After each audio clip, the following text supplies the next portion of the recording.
প্রিয় শিক্ষার্থী বন্ধুরা আসসালামু আলাইকুম। আইসিটি ক্লাসে স্বাগত জানাচ্ছি। আমি সোহেল রানা। আজ আমি আবারও আপনাদের সামনে হাজির হয়েছি নতুন একটি ভিডিও নিয়ে।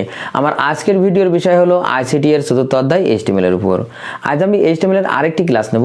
তো আমার এই এইচটিএমএল এর ধারাবাহিক ক্লাসগুলো চলতে থাকবে। আপনারা যদি আমার এই ক্লাস নিয়মিত দেখেন তাহলে আর এইচটিএমএল নিয়ে কোনো সমস্যা থাকবে না ইনশাআল্লাহ। তো চলুন বন্ধুরা শুরু করা যাক। তো এখানে দেখেন আমি একটি টেবিল সাজিয়েছি যেটিকে আমরা এইচটিএমএল কোড করব। তো সেটা কিভাবে দেখেন। প্রথমে আমরা ডক টাইপ এইচটিএমএল লিখব। ডক টাইপ এইচটিএমএল এটা আগে লিখে নেব।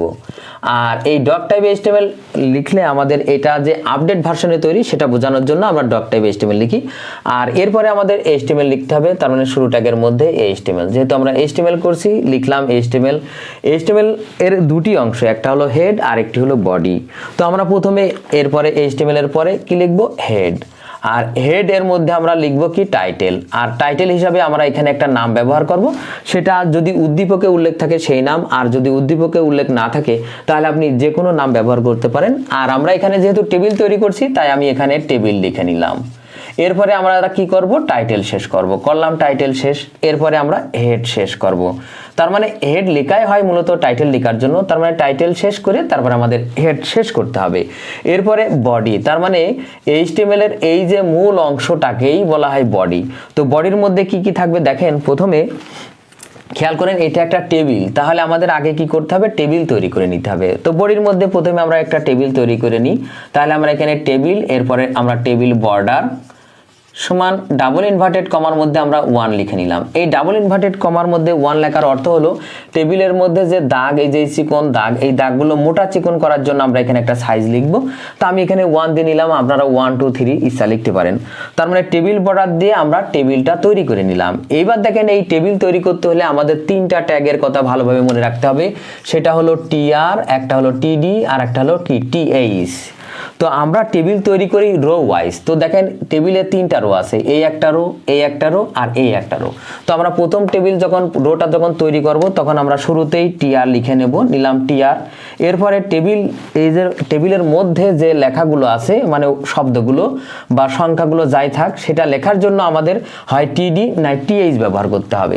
এখন টিডি কখন আর টিএইচ কখন দেখেন, যদি টেবিলের উপরে দেখেন এই যে এই লাইনটাতে হেডিং আকারে তথ্য দেওয়া আছে, তার মানে রোল নাম্বার, এর মধ্যে অনেক অসংখ্য রোল থাকতে পারে, তাই রোলটাকে আমরা হেডিং হিসেবে ব্যবহার করব, নেমটাকে হেডিং হিসেবে ব্যবহার করব, আর জিপিএ এটাও একটা হেডিং। তার মানে সেই ক্ষেত্রে আমরা টিএইচ ব্যবহার করব। তার মানে টিএইচ, এরপরে কি আমরা ওই অক্ষরটা লিখব মানে শব্দটা লিখব রোল, তারপরে টিএইচ শেষ। তার মানে আমাদের এইটুকু ঘরের কাজ শেষ। এরপরে আমরা আবার পরের ঘরে যাওয়ার জন্য আবার আমাদের টিএইচ লিখতে হবে। লিখে দেখেন ওই শব্দটা, তার মানে নেম, আমরা লিখলাম নেম। লেখার পরে আমাদের আবার টিএইচ শেষ করতে হবে। যদি আমরা শেষ না করি তাহলে একই ঘরের মধ্যে সব আমাদের দেখাবে, সেজন্য আমাদের প্রত্যেকবার টিএইচ শেষ করে নিতে হবে, তা না হলে ওই একই ঘরের মধ্যে সব লেখা হয়ে যাবে। আবার দেখেন পরেরটার জন্য আমরা আবার টিএইচ শুরু করলাম। এরপরে কি আছে? জিপিএ। তাহলে আমরা জিপিএ লিখে নিলাম। এরপরে কি করব? টিএইচ শেষ করব। এরপরে আমাদের দেখেন টিআর শেষ। মনে রাখবেন এই রোটা যখন শুরু হবে তখন টিআর দিয়ে শুরু, যখন শেষ হবে তখন টিআর দিয়েই শেষ। তাহলে এবার আমরা দ্বিতীয় রোটা যখন করব তাহলে আমাদের আবার টিআর দিয়ে শুরু করতে হবে।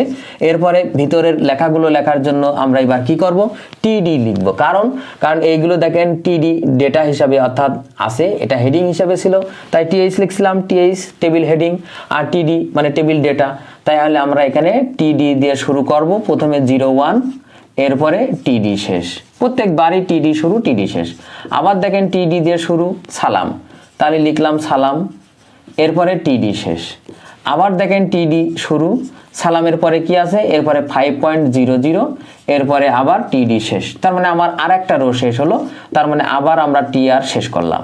আবার টিআর শুরু, দেখেন টিআর শুরু করলাম শেষ রোর জন্য। তাহলে আমাদের কি লিখতে হবে? আবার ওই টিডি। কেন টিডি? কারণ এটা ডেটা হিসাবে আছে। তাহলে টিডি 02, টিডি শেষ। আবার দেখেন টিডি শুরু, পরের কলামের মধ্যে আছে কি? কালাম। তাহলে কালাম লিখলাম, লিখে এরপরে টিডি শেষ। এরপরে দেখেন এইটা, তার মানে আবার টিডি শুরু, এরপরে 4.00, এরপরে টিডি শেষ। তার মানে আবার আমাদের কি করতে হবে? টিআর শেষ। তার মানে 3টা রোই আমরা কমপ্লিট করলাম। তো এইটা ছিল আমাদের টেবিলের মধ্যের কাজ। তাহলে টেবিল শুরু হয়েছিল টেবিল বর্ডারের মাধ্যমে, যেখানে সমান সমান ডাবল ইনভার্টেড কর্মার মধ্যে 1, সেই টেবিলটাই আমরা এখন কি করব, শেষ করব। তবে মনে রাখবেন এখানে আর ওই ডাবল ইনভার্টেড কর্মার মধ্যে 1ও লাগবো না, বর্ডারও লাগবো না, শুধু টেবিল লিখেই শেষ করব। টেবিলটা ছিল কার অংশ, বডির অংশ। তাহলে বডির কাজটা কমপ্লিট হলো, তার মানে কি বডি আমরা শেষ করব। তাহলে আমরা এখানে বডি শেষ করলাম। এরপরে আমরা কি শেষ করব, আমরা HTML শেষ করব। যেহেতু আমাদের HTML শেষ হয়ে গেল, HTML শেষ করলাম। তো এটাই ছিল আমার এই টেবিলের জন্য HTML কোড।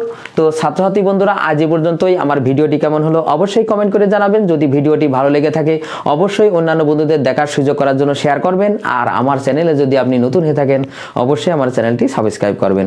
সবাইকে আবারও ধন্যবাদ। আল্লাহ হাফেজ।